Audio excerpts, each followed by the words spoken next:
Assalamualaikum warahmatullahi wabarakatuh. Perkenalkan, saya Natasha Lusinanda. Di sini saya akan menjelaskan tentang tanda baca dan penulisan unsur serapan dalam karangan ilmiah. Yang pertama ada tanda titik. Fungsi tanda titik yang pertama, tanda titik digunakan pada akhir kalimat pernyataan. Tanda titik digunakan untuk mengakhiri pernyataan lengkap yang diikuti perincian berupa kalimat baru, paragraf baru, atau subjudul baru. Tanda titik digunakan di belakang angka atau huruf dalam suatu daftar perincian, tabel, atau bagan. Tanda titik tidak digunakan di belakang angka terakhir pada deret nomor dalam perincian. Lalu di sini masih ada fungsi dari tanda titik beserta contohnya. Lalu yang kedua ada tanda koma. Tanda koma digunakan di antara unsur-unsur dalam perincian berupa kata, frasa, atau bilangan. Tanda koma digunakan sebelum kata penghubung seperti tetapi, melainkan, dan sedangkan. Tanda koma digunakan untuk memisahkan anak kalimat yang mendahului induk kalimat. Tanda koma tidak digunakan jika induk kalimat mendahului anak kalimat. Ini juga masih ada fungsi beserta contohnya. Lalu titik koma. Tanda titik koma dapat digunakan sebagai pengganti tanda penghubung untuk memisahkan kalimat setara di dalam kalimat majemuk. Tanda titik koma digunakan pada bagian perincian yang berupa frasa verbal. Tanda titik koma digunakan untuk memisahkan bagian-bagian perincian dalam kalimat yang sudah menggunakan tanda koma. Lalu tanda titik koma digunakan untuk memisahkan sumber kutipan.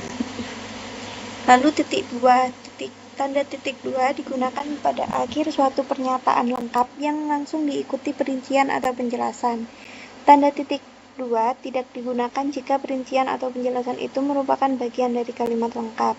Tanda titik dua digunakan sesudah kata atau frasa yang memerlukan pemberian. Tanda titik dua digunakan dalam naskah drama sesudah kata yang menunjukkan pelaku dalam percakapan. Tanda titik dua digunakan seperti jilid atau nomor dan halaman, surah dan ayat dalam kitab suci, lalu judul dan anak judul suatu karangan, dan sebagainya. Lalu tanda tanya itu digunakan di akhir kalimat tanya. Jadi setiap kalimat tanya itu harus ada tanda tanya. Lalu tanda tanya digunakan di dalam tanda kurung untuk menyatakan bagian kalimat yang diragukan. Jadi ketika kita meragukan sesuatu, itu kita bisa menggunakan kalimat tanya tetapi di dalam kurung. Lalu tanda seru. Tanda seru digunakan untuk mengakhiri ungkapan yang menggambarkan kegumuman, kesungguhan, emosi yang kuat, seruan, atau perintah. Lalu tanda petik. Tanda petik digunakan untuk mengapit petikan langsung yang berasal dari pembicaraan, naskah, atau bahan tertulis lain.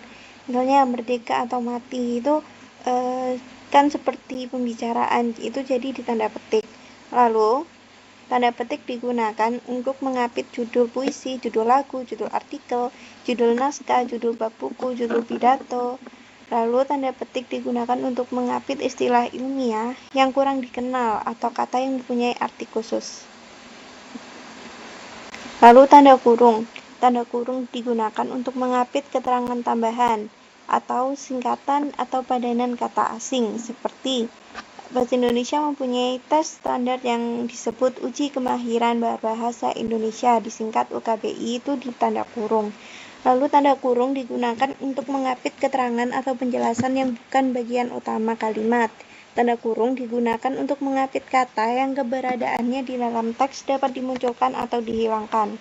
Tanda kurung digunakan untuk mengapit huruf atau angka sebagai penanda perincian yang ditulis ke samping atau ke bawah di dalam faktor kalimat. Lalu tanda hubung. Tanda hubung digunakan untuk menandai bagian kata yang terpenggal oleh pengganti baris. Misalnya kita menulis di dalam satu baris, lalu huruf itu kata itu tidak lengkap. Jadi kita bisa menulis di bawahnya dengan cara menggunakan tanda hubung. Lalu tanda hubung digunakan untuk menyambung unsur bentuk ulang. Tanda hubung digunakan untuk menyambung tanggal, bulan, dan tahun yang dinyatakan dengan angka. Bisa juga untuk menyambung huruf dalam kata yang dieja satu demi satu dan menyatakan skor perbandingan. Tanda hubung digunakan untuk memperjelas hubungan bagian kata atau ungkapan. Ini masih ada fungsi dari tanda hubung yang lain beserta contohnya. Lalu tanda pisah.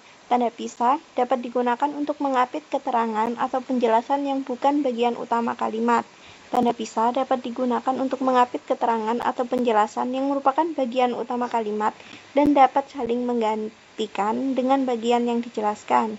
Tanda pisah digunakan di antara dua bilangan, tanggal seperti hari, bulan, tahun, atau tempat yang berarti sampai dengan atau sampai ke.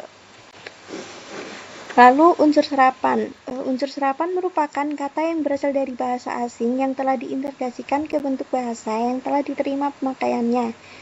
Setiap masyarakat bahasa memiliki tentang cara yang digunakan untuk mengungkapkan gagasan atau perasaan atau untuk menyebutkannya.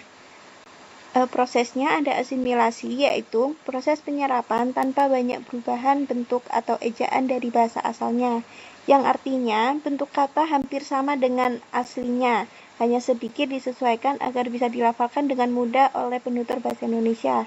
Proses yang kedua adalah adaptasi, dengan proses penyerapan dengan penyesuaian ejaan dan pelafalan sesuai kaidah bahasa Indonesia.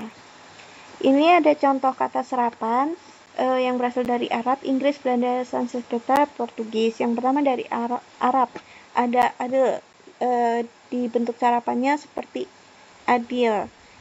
Lalu kalam, bentuk serapannya kalam. Ilm, bentuk serapannya ilmu. Dari bahasa Inggris, demokrasi, psikologi, itu seperti yang tertera. Lalu ini ada kaidah penulisan kata serapan yang saya ambil dari Puebi.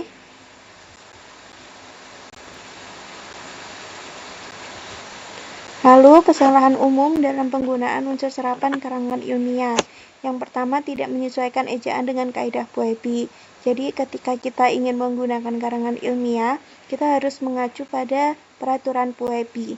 Lalu penggunaan bentuk asing dan Indonesia secara campur, menggunakan unsur serapan padahal ada padanan bahasa Indonesia.